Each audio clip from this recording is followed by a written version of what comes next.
नमस्कार दोस्तों, मैं अंकुर उपाध्याय स्वागत करता हूं आप सभी का एक बार फिर से अपनी नई वीडियो में। एक स्टॉक दोस्तों जो आज बाजार में कल्प्रिट था वो था केन्स टेक्नोलॉजी। आज इसने अपने इन्वेस्टर्स का पूरा पैसा छीन लिया एक ही दिन में। ये स्टॉक 20% क्रैश हुआ है और 52 वीक लो पे आ गया है अपने। आपको याद होगा इस कंपनी के अंदर भी कुछ इंटरनल दिक्कतें आई थी, जिसके बाद इसमें एक बड़ा फॉल देखने को मिला था हम सभी को। रिबाउंड आया था और रिबाउंड के बाद आज वापस एक सिंगल डे में सब तहस नहस हो गया है नतीजों के बाद। ये स्टॉक आज 20% गिरकर बंद हुआ है दोस्तों। लगभग 841 रुपए प्रति शेयर की गिरावट देखी हम सभी ने। 3336 रुपए प्रति शेयर पे स्टॉक का भाव आकर खड़ा हो गया है इस समय। अब बात करूं मैं आप सभी के साथ शेयर की, तो वन साइडेड ड्रॉप आया है।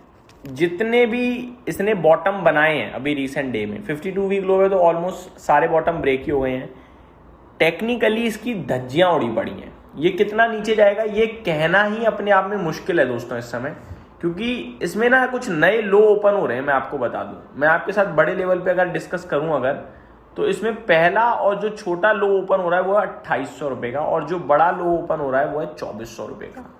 सुनने में आपको लग रहा होगा कि भाई ये क्या बोल रहे हो, तो बहुत नीचे की बात है, लेकिन एक्चुअली में यही है। मैं आप सभी के साथ जो लो मैं डिस्कस कर रहा हूँ वो किस बेस पे कर रहा हूँ और क्यों कर रहा हूँ वो भी बताता हूँ। इस स्टॉक में जो तेजी है ना भाई साहब, वो तेजी करीब आखिरी बार हम सभी ने जो देखी थी लो की, वो तेजी देखी थी ये हमने अराउंड एग्जैक्टली मैं आपको बताऊँ 2024 जून में ये स्टॉक 2803 के ऊपर निकला था पहली बार। तो पहला सपोर्ट इसका 2800 रुपए का जो है वो जून 2024 का है, और बड़ा सपोर्ट है मई 2024 का, जहां पे इसने बेस क्रिएट करा था 2400-2500 रुपए के करीब।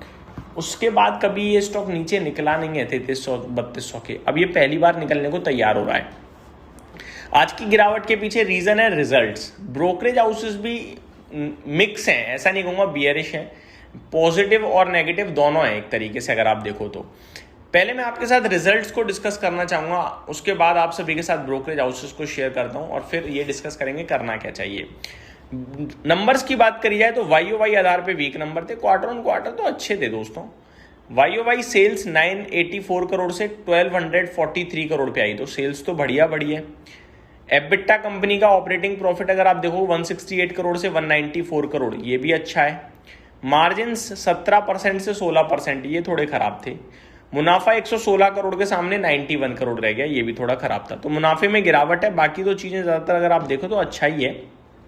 वाई आधार पे मुनाफा क्यों गिर गया? Because of tax. पिछली बार 18% था, 35% है, ये रीजन है मुनाफा गिरने का। एक्सपेंस देखो तो पहले आपके 817 करोड़ थे, अभी 1049 करोड़ है, बट रेवेन्यू भी तो काफी ज्यादा है, तो रेवेन्यू ज्यादा होगा, एक्सपेंस भी ज्यादा होंगे, तो वाई उतनी दिक्कत नहीं थी।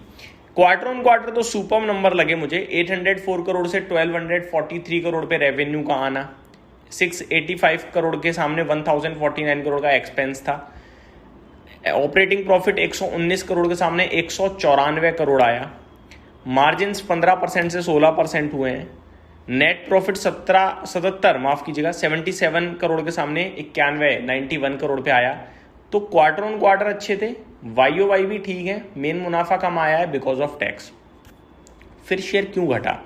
मेरे को गिरावट के पीछे का रीजन जो लग रहा है ना वो है कंपनी की गाइडेंस।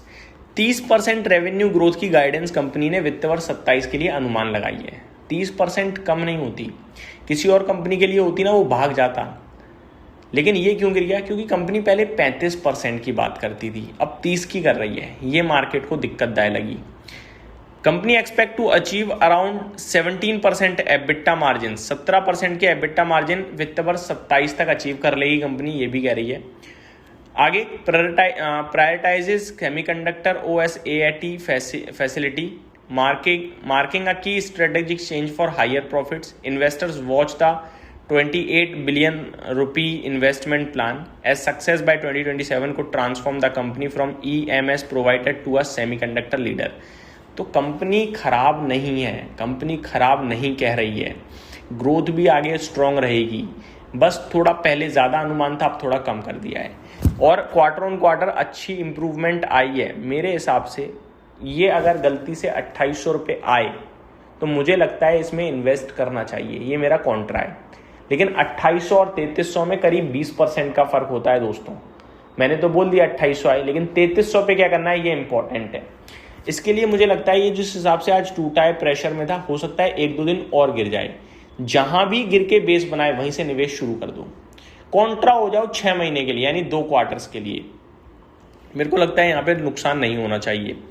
ब्रोकरेजेस की बात करूं तो जेपी मॉर्गन डाउनग्रेड करते हुए दिखे रिसेंटली, थोड़ा टारगेट भी कट करा है। नुवामा होल्ड के लिए बोल रहे हैं, लेकिन लक्ष्य कट करा है, पहले 5,500 का था, अब 3,500 है। प्रभुदास लीलाधर बाइक ही कह रहे हैं, 5,502 का इनका पहले का लक्ष्य है, maintained earlier in Feb report, तो वही अपनी कंटिन्यू कर रहे हैं। बट ओवरऑल देखें तो ब्रोकरेजेस का टारगेट जो अराउंड 4500 से 5800 का दिखता है। बियर केस में 3500-3600 दिख रहा है रिजल्ट्स के बाद, बियर केस में, और स्टॉक ऑलरेडी 3300 खड़ा है, तो बियर केस के रिजल्ट्स टारगेट्स के भी नीचे है, तो मैं कहूँगा डरना नहीं चाहिए।